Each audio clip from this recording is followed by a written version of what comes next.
loi des exposants. Bonjour.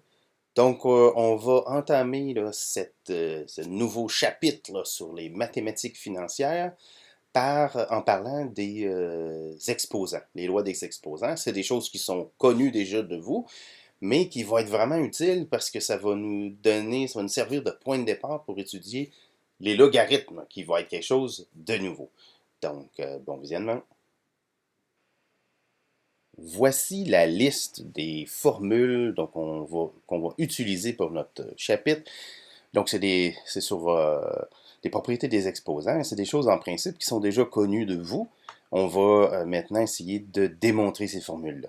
Donc, on commence par la première. Donc, c'est la définition même de l'exposant. Donc, un exposant, qu'est-ce que c'est? Si c'est un nombre entier positif, à ce moment-là, A à la n, ça veut dire A fois A fois A. Bon, on le fait n fois. Bon, qu'est-ce que ça veut dire concrètement? Si je mets des nombres dedans, si j'ai 5 à la 2, ça veut dire 5 fois 5, ça fait 25. Il faut faire attention, si c'est un nombre négatif, ou si on l'a mis en parenthèse, à ce moment-là, c'est toute la parenthèse qui est multipliée par elle-même. Donc, moins 5 fois moins 5, ça fait plus 25, parce que j'ai un produit de nombre négatif. Par contre, si j'ai un signe moins à l'extérieur, donc il n'est pas inclus dans l'exposant, avec le calcul avec l'exposant, puisque par priorité des opérations, on fait l'exposant en premier. Donc, dans ce cas-là, ici, c'est moins fois 5 fois 5. Donc, ça fait moins 25. Quand l'exposant est impair, là, j'ai 5 fois 5 fois 5. Par exemple, là, c'est 5 à la 3, ça fait 125. Si j'ai le signe moins dans la parenthèse, ça donne moins 125 puisque j'ai un nombre impair de fois là, des nombres négatifs. Et puis si j'ai le moins à l'extérieur, ça ne changera pas encore une fois parce que là, je fais juste rajouter un moins à la réponse là, à mon 5 à la 3 qui donne 125, là, ça fait moins 125. Donc ça, c'est la définition. Maintenant, lorsque j'ai juste un A, donc A à la 1, ça vaut A. Okay? Et lorsque A à la 0, ça vaut 1 aussi. N'importe quel nombre à la 0 vaut 1.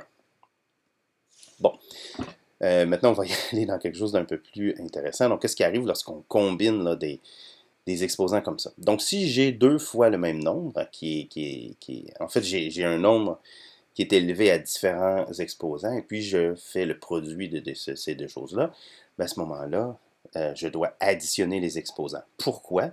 Je reprends la définition. A à la n, c'est A fois A fois A n fois. A à la m, c'est A fois A fois A m fois. Bon, je suis juste à regarder, j'ai n plus m, hein, A ici qui se multiplie. Donc, ça fait bien A à la n plus m. Je peux partir de là ici, puis essayer de trouver qu'est-ce qui arrive, essayer de trouver l'inverse de A à la n. Donc, A à la n, l'inverse, c'est quoi? C'est par définition, c'est ce qui, multiplié par la fonction, va donner 1. Donc, A à la n fois quoi va donner 1. Donc, à partir de cette loi de combinaison, là, j'ai dit que j'additionnais les exposants, n plus quoi qui va donner 1, c'est moins n. Hein. Donc, A à la n moins 1, c'est 1 sur A à la n. C'est ça qui est l'inverse de la fonction. Donc, on définit l'exposant négatif comme 1 sur le nombre à l'exposant.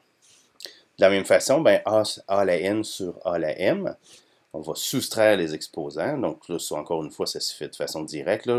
On met la définition. A à la n, c'est A fois lui-même n fois. A à la m, c'est A fois lui-même m fois. À chaque fois qu'on a un A en haut en bas, on peut les simplifier. Donc, il va nous rester n moins m. Et puis, c'est ce qu'on veut. On dit A à la n sur A à la m, c'est A à la n moins m. Bon, une autre formule qu'on regarde, c'est l'exposant d'un produit. C'est le produit des nombres là, aux exposants, élevés aux exposants. Donc, A à la b à la n, c'est A à la n fois b à la n. Encore une fois, on applique la définition, hein, c'est toujours la même chose. Donc, c'est A à la b, AB à la n, c'est AB fois AB fois AB fois AB. Bon, AB, c'est A fois B, donc je peux l'expliciter comme ça. Et je peux utiliser la commutativité pour mettre toutes les A ensemble et toutes les B ensemble. Donc, j'ai A fois lui-même n fois, et j'ai B fois lui-même n fois, ça fait bien A à la n fois B à la n. Bon, même chose, là, si c'est un quotient plutôt qu'un produit, ben, c'est le même truc.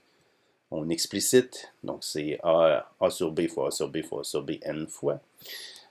C'est le produit des numérateurs sur le produit des dénominateurs. Bon, ben, c'est A fois lui-même n fois, B fois lui-même n fois. Ça fait bien A à la n sur B à la n.